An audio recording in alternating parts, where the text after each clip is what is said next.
La aventura tiene un nuevo nombre, Nissan Rogue Rock Creek. Con la Rogue Rock Creek estarás listo para conquistar el camino que venga. Si es una ruta rocosa, tienes llantas todoterreno. Ante una gran bajada, control para descenso inclinado y su parrilla tubular para techo, lista para lo que necesites. Cuando la vida te ofrece aventura, tú tienes la Nissan Rogue Rock Creek. La capacidad de carga está limitada por el peso y la distribución. Siempre asegure la carga. Cargar el vehículo con mucho peso, especialmente en el techo, afectará el manejo y la estabilidad del vehículo.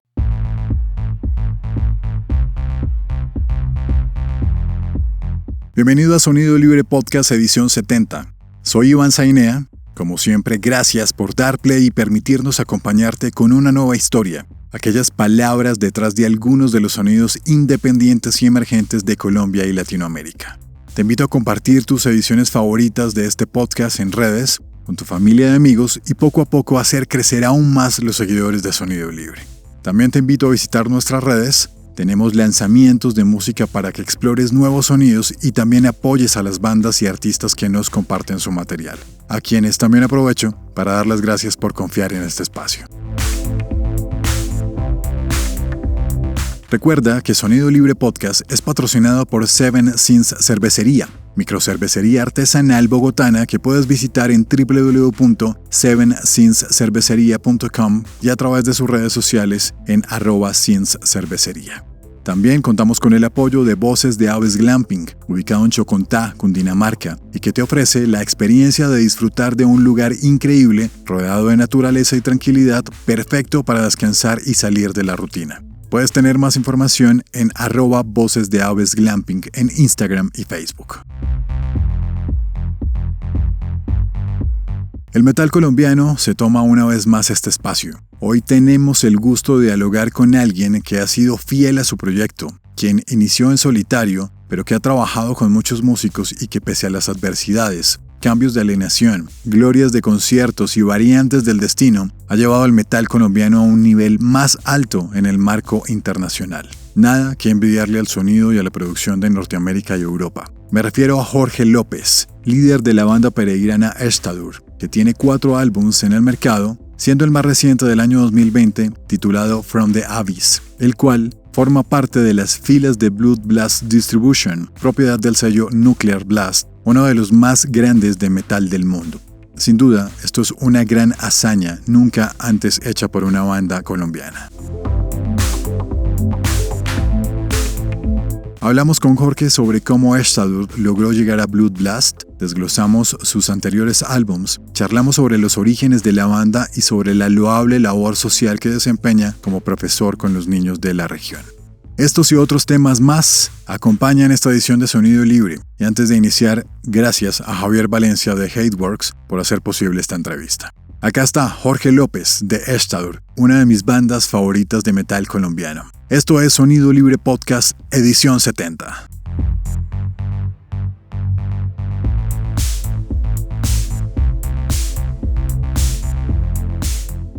Jorge, buenas tardes. ¿Cómo va todo? ¿Cómo te ha ido? Muy bien, hermano, muchas gracias. Bienvenido a Sonido Libre. ¿Cómo te va con los podcasts? Bien, excelente. Aquí ya preparado para todo. ¿Sí escuchas podcast o poco de eso?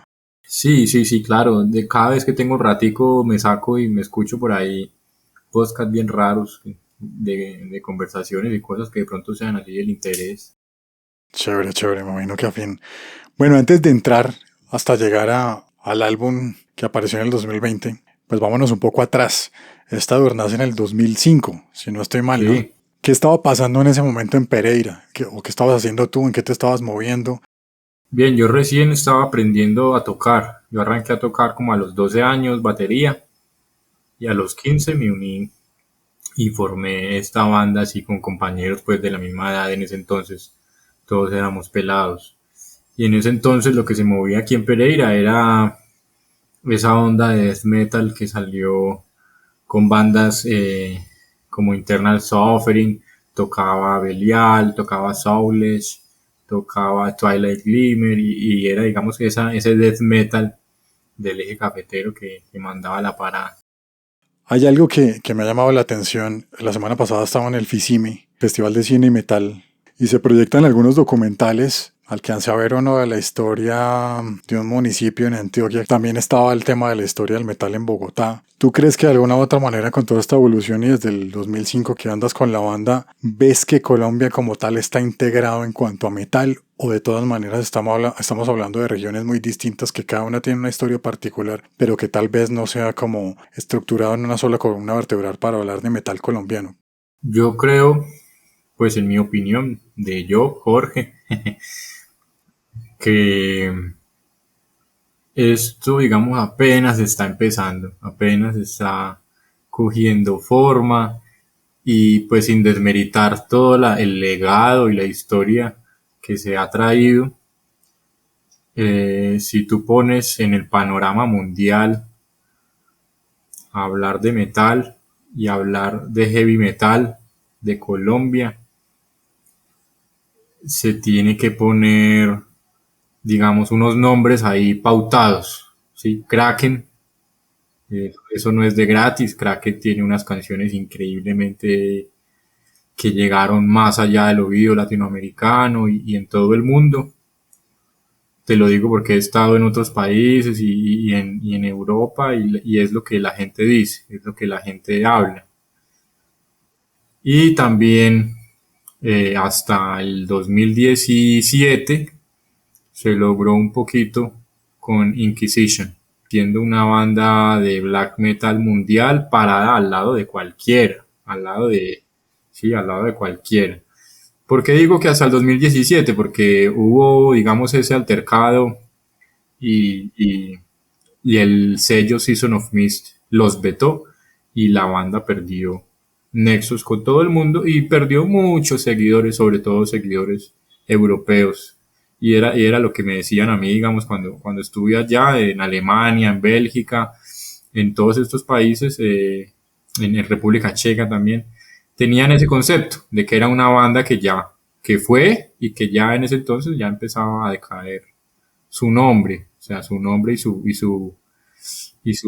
su impacto global. Digamos que para la gente eso fue lo que ya sucedió. Sí, Masacre a nivel latinoamericano, es una banda muy gigante y que tiene, digamos, una historia y un legado muy importante. Pero más allá de eso, no creo que haya más escritura o que se pueda, digamos, palpar o de hablar de la historia. No, no lo creo porque ya de pronto a nivel de historiador de dar datos, ¿sí? Es como dar los datos de, de cómo se hizo y de dónde nació o sea, de dónde nació en el sentido de que de dónde proviene, quiénes fueron los primeros, pero eso no quiere decir que sea algo meritorio, simplemente son hechos, circunstancias, eventos con fechas puntuales, pero eso no, exacto, son datos, solo son datos, no más. Bueno, ya entramos en materia en la banda.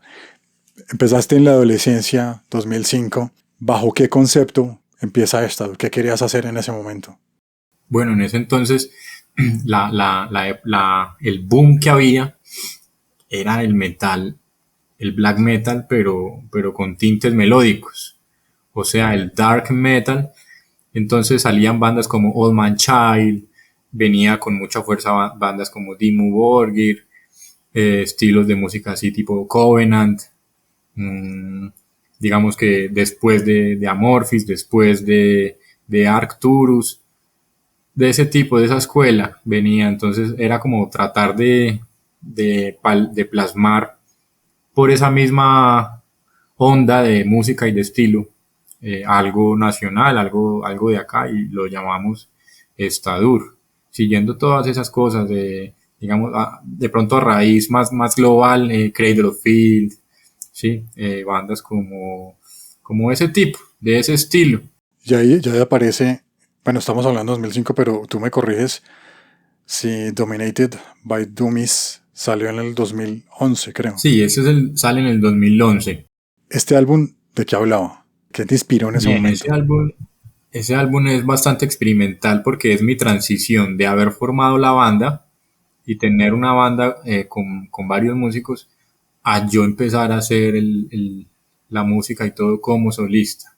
Yo grabé todos los instrumentos, hice, digamos, todo, como toda la gestión, y en ese entonces me guiaba mucho por Ishan, el líder de Emperor.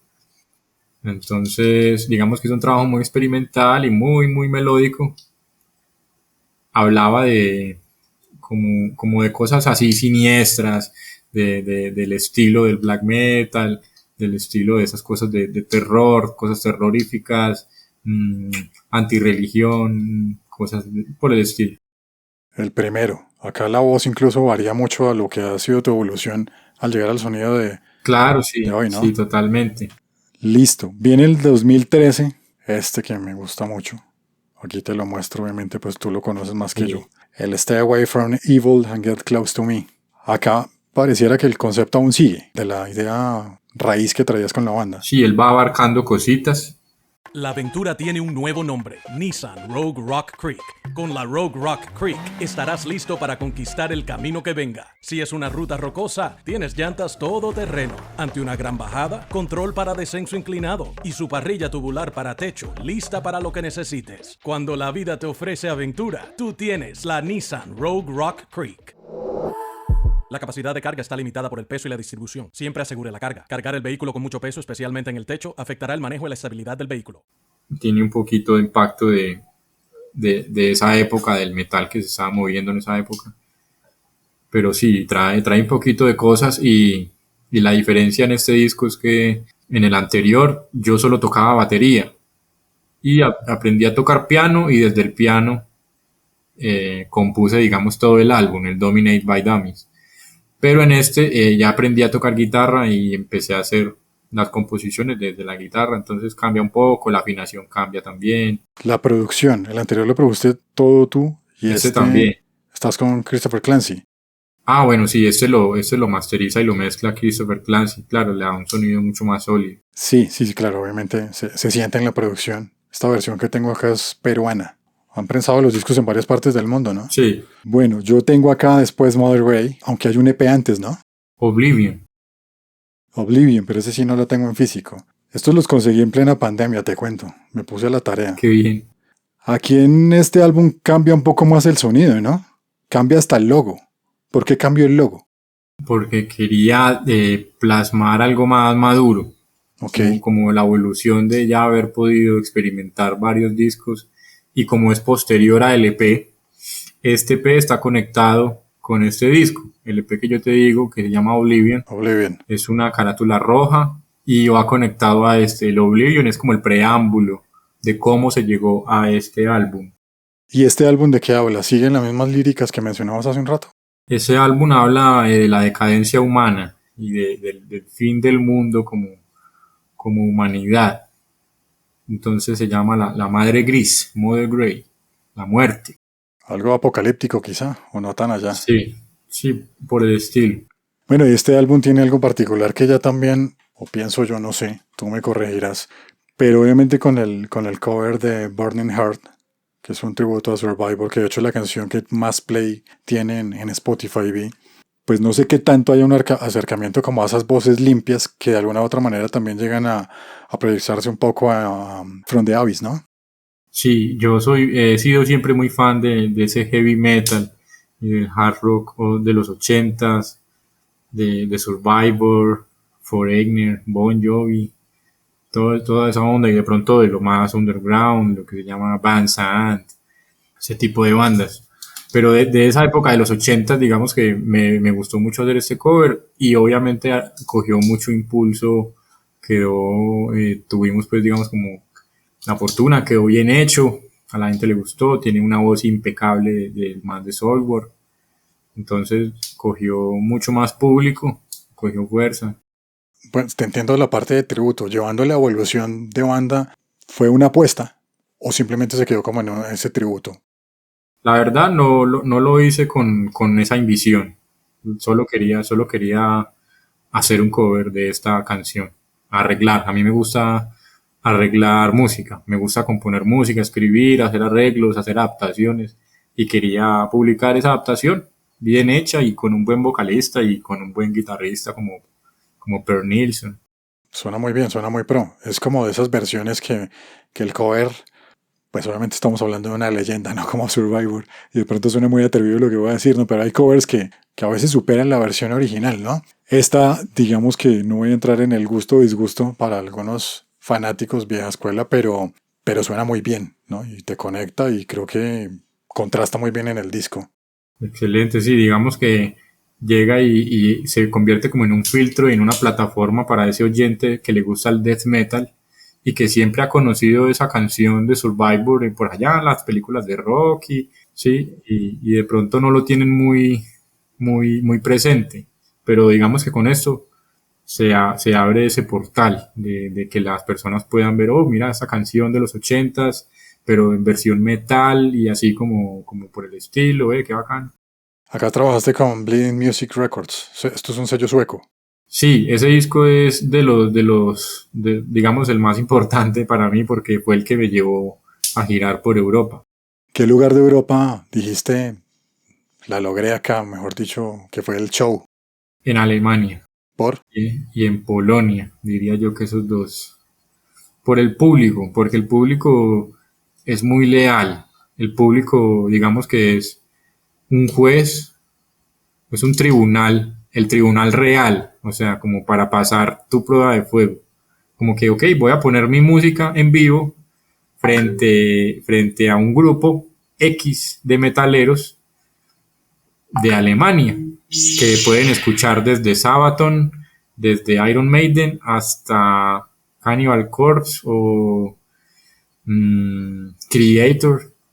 Entonces es un público, digamos, exigente, ¿cierto? Es un público crudo. Para mí fue como eso, como pasar la tarea. Alemania y Polonia. Sí, y en Polonia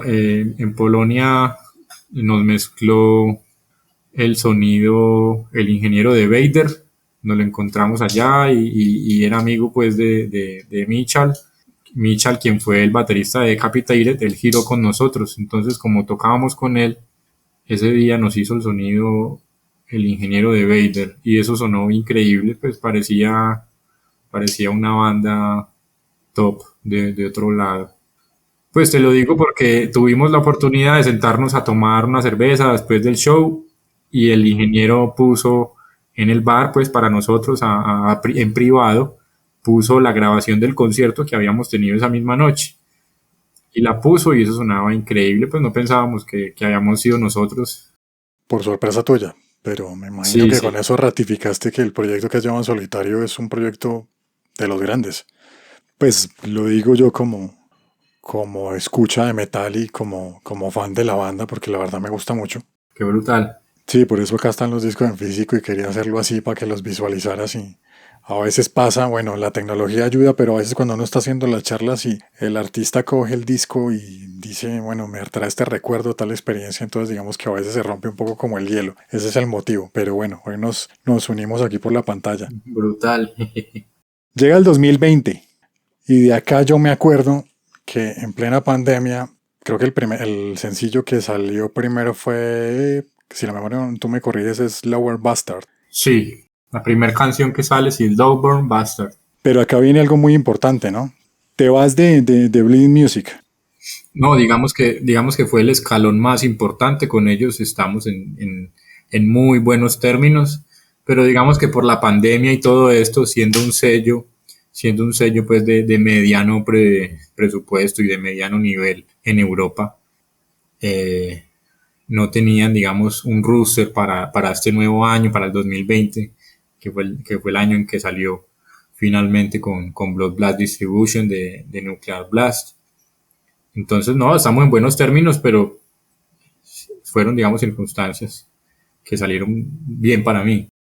Para los que nos están escuchando y que de pronto no son metaleros, pero quieren conocer la historia de Stadur, pues Nuclear Blast es, voy a hacer un símil pues a términos comerciales, ¿no? Un Universal, un Warner, o sea, son las grandes casas disqueras del metal. Sí, las grandes ligas. Las grandes ligas y bueno, ¿cómo llegaste allá? Porque pues eso es un salto que aquí en Colombia ninguna banda lo ha hecho, ¿no? Todavía no, somos todavía la primer banda que está ahí. Fue, digamos, ese salto y ratificación y de empuje, yo creo que me lo gané por testarudo, porque siempre, digamos, tras cada álbum no hacía lo mismo. Me sentaba y escribía muchos correos con los demos, con las letras, de pronto con los artes, ¿sí? Haciendo lo que se llama una compra de sello, lo que llaman un sell, el buy. Entonces, obviamente, pues la mayoría de los sellos no lo leen o la mayoría de los sellos te van a decir, no, no es lo que buscamos. Pero hasta que finalmente se fue llegando y se fue llegando y alguien dijo, sí, entras, venga para acá. Yo leí esta mañana que No Crear Blast se une con Believe para de alguna u otra manera montar pues Blood Blast, que es Sí, simplemente distribución digital, ¿no? sí, digamos que es el nuevo medio de distribución, el medio digital, y que nace a raíz de la pandemia, donde todo el mundo se sienta en un computador y se crea una conexión, digamos, en esa red global, en una dimensión de Internet donde todo el mundo está activo y donde todo el mundo tiene al alcance infinidad de información, ¿cierto? Esa es la nueva era y pues también, como te digo, somos los primeros en estar ahí. O sea, se puede decir que de alguna u otra manera la pandemia fue beneficiosa para el proyecto de lanzamiento del disco. Sí, totalmente, claro. Todo eso llevó a los números que obtuvimos, porque obtuvimos muy buenos números. Es decir, nos fue muy bien afuera antes que acá. Aquí apenas el disco lo están conociendo, pero afuera nos fue muy, muy, muy bien. La aventura tiene un nuevo nombre, Nissan Rogue Rock Creek. Con la Rogue Rock Creek estarás listo para conquistar el camino que venga. Si es una ruta rocosa, tienes llantas todoterreno. Ante una gran bajada, control para descenso inclinado y su parrilla tubular para techo, lista para lo que necesites. Cuando la vida te ofrece aventura, tú tienes la Nissan Rogue Rock Creek. La capacidad de carga está limitada por el peso y la distribución. Siempre asegure la carga. Cargar el vehículo con mucho peso, especialmente en el techo, afectará el manejo y la estabilidad del vehículo. Muchas entrevistas, reconocimientos. Sí, y sobre todo con datos tangibles, que por ejemplo, todas estas plataformas tienen medidores, ¿sí? Todo está sistematizado. Entonces ya hoy en día te dicen, mira, obtuviste, tu canción fue escuchada en estas regiones, en estos países, por tantos y tantos, y de estas edades a estas edades, en los días tales y tales. Sí, la data. ¿Sí me entiendes? Es algo muy puntual en donde ya es tangible y tú puedes decir, hey, mira, lo escucharon acá y acá y acá, y todos esos datos se manifiestan finalmente en las playlists que son las más importantes. Entonces Spotify llega y te sugiere, digamos, una playlist de metal. Pues hay una playlist que se llama Dark and Black Metal, que es una playlist donde se pone Dimmu Borgir, se pone Emperor, se pone Unleashed, se pone Amon Amarth, Los grandes. ¿sí? Se ponen las bandas top. Se ponen bandas top, exacto. Y en ese playlist estuvimos de primero. Oh, maravilloso. Pero es algo muy importante, creo que el desarrollo del proyecto en ese sentido. Digamos que la música alternativa, la música under y demás, pues recorren el mismo camino, ¿no? Sin que entremos ahorita en tendencias, pero es un camino independiente. Exacto. Y todo eso está, digamos que, marcado y ya está comprobado que el metal y los géneros extremos son de los que más seguidores obtienen y de los más frecuentes, de los que más escuchan, más que Dua Lipa, no sé, llámale tú, pues digamos, estamos hablando de ya cosas magnas, más grandes que Kiss, que mueven billones de dólares, ¿cierto? Shakira, sí, cosas así, cosas por el estilo. Porque ya lo ves con números, más palpable lo que dices. Me surgen varias inquietudes ahí, pero rápidamente, y para cerrar de pronto esta partecita, esa data te ha llevado pues a administrar y a decir, qué sé yo, el día martes que me escuchan más, vamos a lanzar más historias, vamos a interactuar más en redes y vas logrando pues mucho más escucha y más reconocimiento, ¿no? Yo no trabajo tan sistemático, pero sí, sí, eso tiene sentido y es lo que hacen hoy en día todas las bandas. Todas las bandas tienen, digamos, un encargado que maneja las redes y esa persona estudió específicamente para saber qué días y en qué momentos tiene que publicar y qué cosa. Claro, pero entonces esa tarea la hace otra persona, no la haces tú.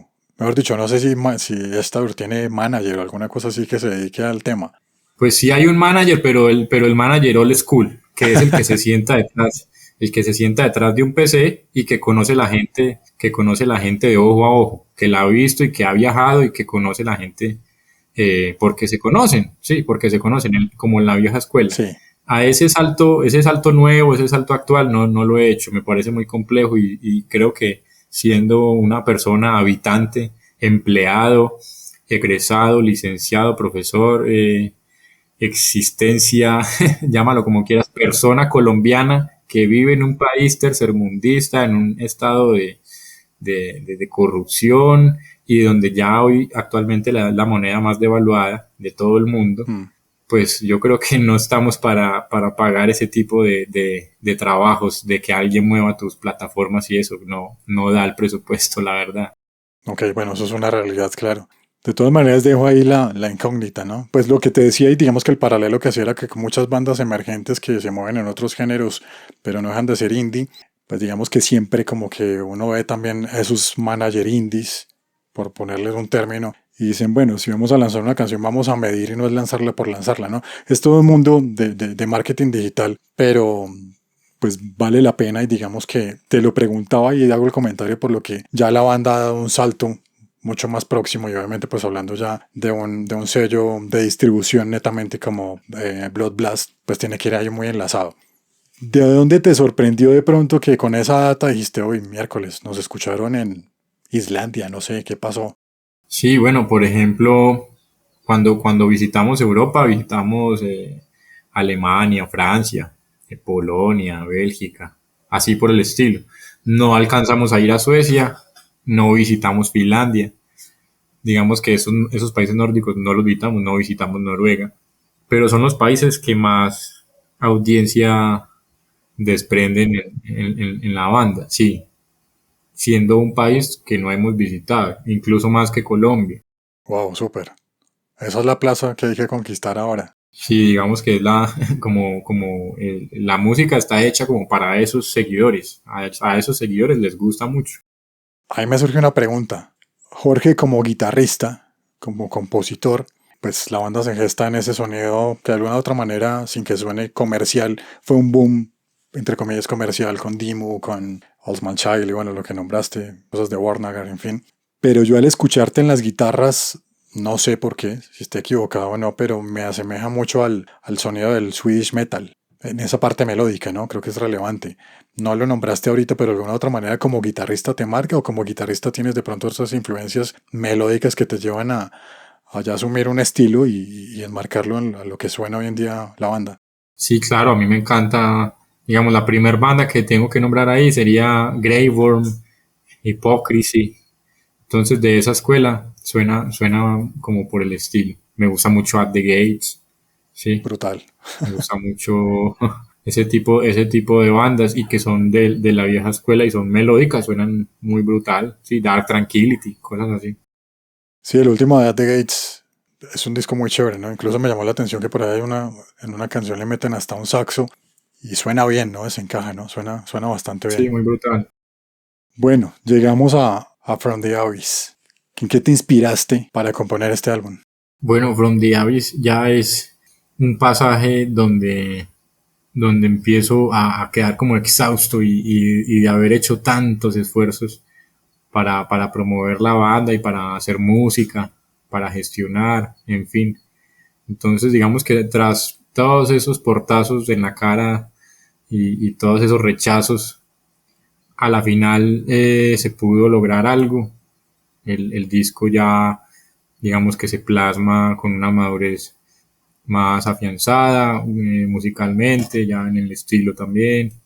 Y Christopher Clancy, el productor, como ya había producido los dos álbumes anteriores, este disco nuevo ya lo coge, digamos, de una manera donde dice, hey, estoy entendiendo mucho la banda y creo que es hacia este lado, creo que va por acá. Entonces, es más que todo eso.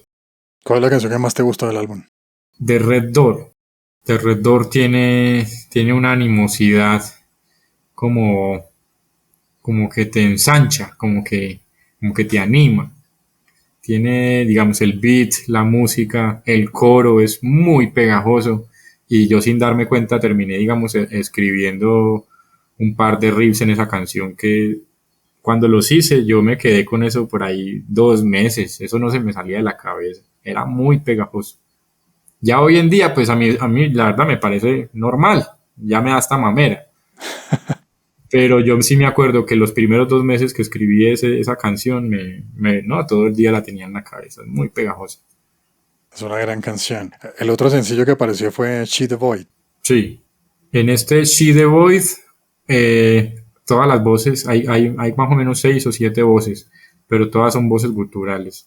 En All She Wrote, que es un cover de Firehouse, en este sí va, en este sí va una voz limpia de una banda de Túnez, de power metal, de heavy metal que se llama Mirad, que tienen un metal como tipo árabe y tienen todas estas escalas así árabes, menor armónica brutal y una voz impecable. Parece mucho Symphony X, pero con su propio estilo, como del Medio Oriente, como de ese bagaje.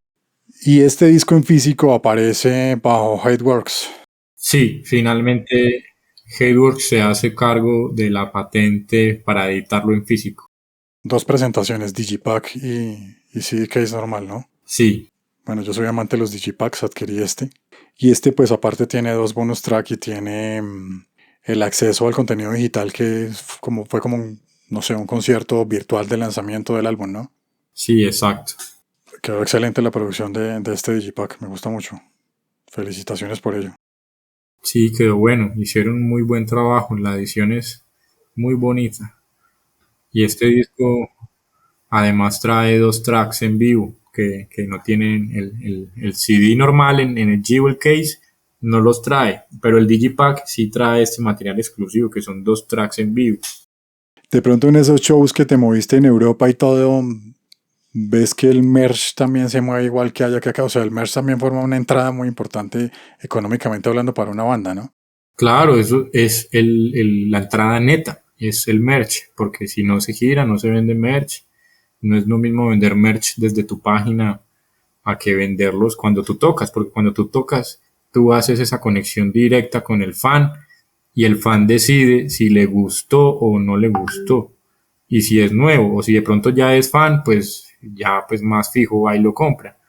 Pero si es una persona nueva que simplemente fue a un concierto y te vio tocar por primera vez y te compra el disco, ese es el enganche que uno quiere obtener como banda emergente y más si se ha dado un salto, digamos, a Europa. En Europa se nos acabó todo el material. Les fue muy bien.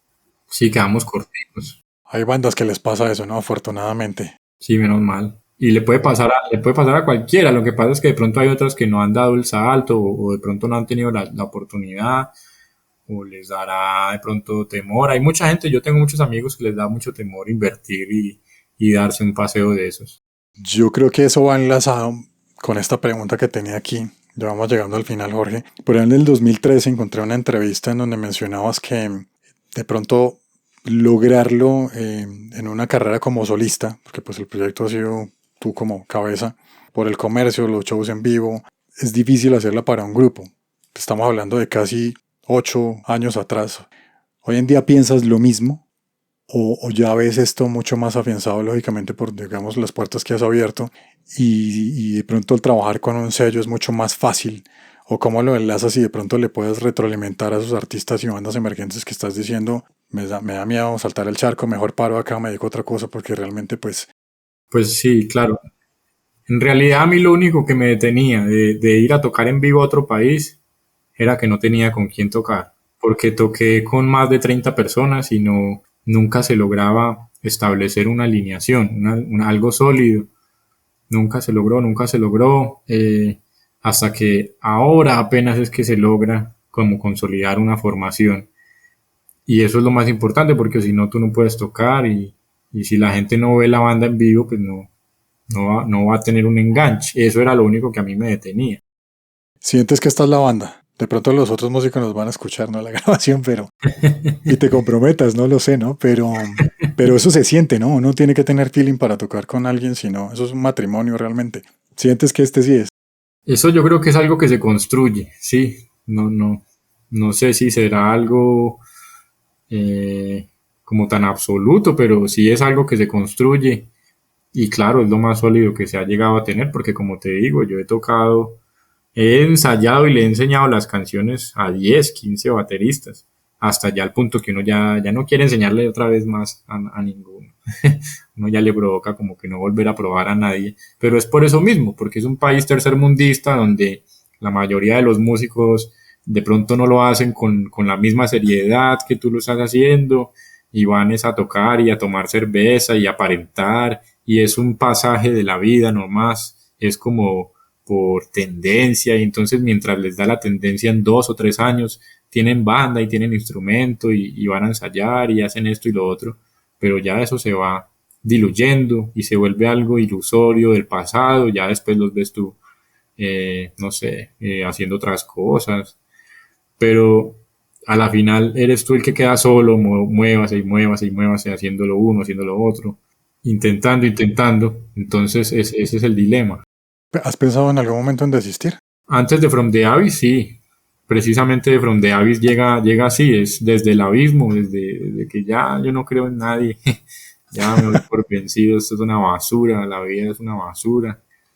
From the Abyss es eso, es desde el abismo, porque es la lucha de una persona eh, dentro de ese margen, de ese metal latinoamericano, que es donde toca guerrear, ser rebelde, donde toca hacer todo, digamos, como con las uñas y esforzarte 10 veces más que en cualquier otro lado, porque primero los derechos te los vulneran, no te garantizan nada, te roban, tu país es corrupto, todos tus impuestos te exprimen, te oprimen, entonces es más difícil todavía.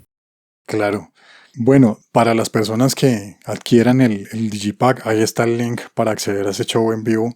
Pues es pregrabado, obviamente. Me gustó mucho cuando lo vi porque me lo compartió Javier antes de que saliera el disco, hace quizá 2 meses, no me acuerdo. Vi una excelente producción y veo un gran ensamble. Desconozco, obviamente, de aquí para atrás, pues los músicos que tuviste, pero se nota un gran ensamble y suena muy bien la banda y sobre todo me acuerdo ver mucho a Andrés, al negro. En las declaraciones se le ve una cara de felicidad de tocar en esta brutal. Creo que ese mensaje se transmite y están pensando en una muy buena alineación, así que pues los mejores éxitos para que continúe todo esto en adelante. Jorge, me alargué unos segunditos, pero ya termino con 2 preguntas. Mencionabas algo relevante ahorita que es como ese desasosiego que uno puede tener al estar en un país como Colombia. Salud, corrupción, bueno, en fin, tantas cosas que nos podemos dar horas acá. Pero de alguna otra manera haces una labor genial y quiero recalcarlo justamente con este documental que lo comparo con Actos de Resistencia, no sé si lo conozcas, lo vi en el FICIME, y hablaban por allá de un caso en Guatemala de unos metaleros que se dedicaron en una zona bastante complicada que es muy similar a las zonas que tenemos en Colombia, en donde los niños tienen que trabajar, no pueden ir a clases porque tienen que ir a laborar. Ellos reunieron útiles y pues se preocupan por obviamente hacerlos crecer, ¿no? Creo que eso tienen algunos conciertos que sí o sí tienes que entrar, creo que son con 3 o 5 cuadernos y adicional lo que quieras llevar, pero si no llevas los cuadernos no puedes entrar. Y tú tienes de alguna u otra manera pues algo muy bello, pienso yo, que al ser licenciado y profesor de música, pues también buscas llegar a la formación con algunos niños y hacerles ver como otro panorama distinto a la realidad en que vivimos. Sí, bueno, ahí indagaste muy bien. Pues yo no es algo que yo revele, yo soy muy reservado, pero sí, mi labor es esa. Yo trabajo en varias fundaciones y trabajo con niños donde de pronto en hogares, en orfanatos y también donde ya están recluidos, privados de la libertad, en la cárcel de menores. Entonces, digamos que son los niños de la oscuridad total, porque son chicos que no han tenido otro entorno. Su entorno ha sido ese, el vicio, el vandalismo, eh, la maldad, ¿sí? Entonces, claro, tú ver eso desde sus propios ojos y de pronto tratar de hacer algo, pues sí, es bien complejo y además también te abre los ojos y te muestra, mira, esta es la realidad de tu país, tan, tan, tan. Pero es una labor muy loable. Lástima que de pronto está un poco allá oculto. Bueno, lo que dices, cada persona pues obviamente lo manifiesta de la manera, pero pero me pareció genial, me parece muy, muy, muy chévere y felicitaciones por eso. La Gracias, verdad, gracias. necesitamos de ello y bueno, como tengo tan cerca lo del tema del festival y lo que se hablaba, pues también también eso es metal, ¿no? La rebeldía en llevarlo no solo en ir al concierto y bueno, lo que fuese, sino en esos actos de rebeldía que es ir en contra de un sistema que nos tiene jodidos, pero el llevar un cuaderno, el darle una clase de guitarra a un niño y hacerle ver otro panorama es volverlo rebelde con causa, ¿no? Entonces, de verdad, muy loable lo que haces con eso. Sí, ahí se hace lo que se puede. Aunque pues los que se planillan y se vanaglorian de eso, pues va a ser luego el Estado y los ministros que luego dicen, ay, es que yo puse no sé cuántos millones en inversión para la pobreza y para la educación y para el restablecimiento de los menores de edad de estas y estas comunas. Pero a la final ellos simplemente lo que hacen es firmar y guardar una tajada gigantesca y seguir con su vida. Pero el trabajo lo hace uno. Es cierto, es la triste realidad. Jorge, ¿qué se viene? ¿Planes 2022? O no sé si todavía tengas ya para el 2021, ¿no? Yo ya me estoy aventurando a cerrar el año. Pues si no nos mata este país, si no morimos de hambre, viene nueva música, nuevo material. Por ahí estoy muy, muy entretenido haciendo nuevas cosas. Se viene una nueva fecha para el streaming, para que todos se puedan conectar a verlo. ¿Y qué más tenemos por ahí? Vernos las caras, vernos frente a frente, ojalá en un festival, concierto, parche, lo que sea. Tocando, obviamente. Claro que sí, hace falta en los conciertos. Sí, ya queremos salir a tocar. Hace mucha falta tocar y estar en un evento. Jorge, pues te agradezco el tiempo. Te doy las gracias, de verdad es un honor que estés acá en Sonido Libre. Y nada, lo único que tengo son felicitaciones para el trabajo tan excelente que tienes con la banda y sobre todo el ser persistente en tiempos como estos, en donde a veces flaquea, pues creo que una gran virtud es ser persistente y es muy admirable lo que haces. Muchas gracias, hermano, ¿no? Muy, muy agradecido por la invitación. Me honra pues que estemos acá hablando y brutal seguir luchando, dándole.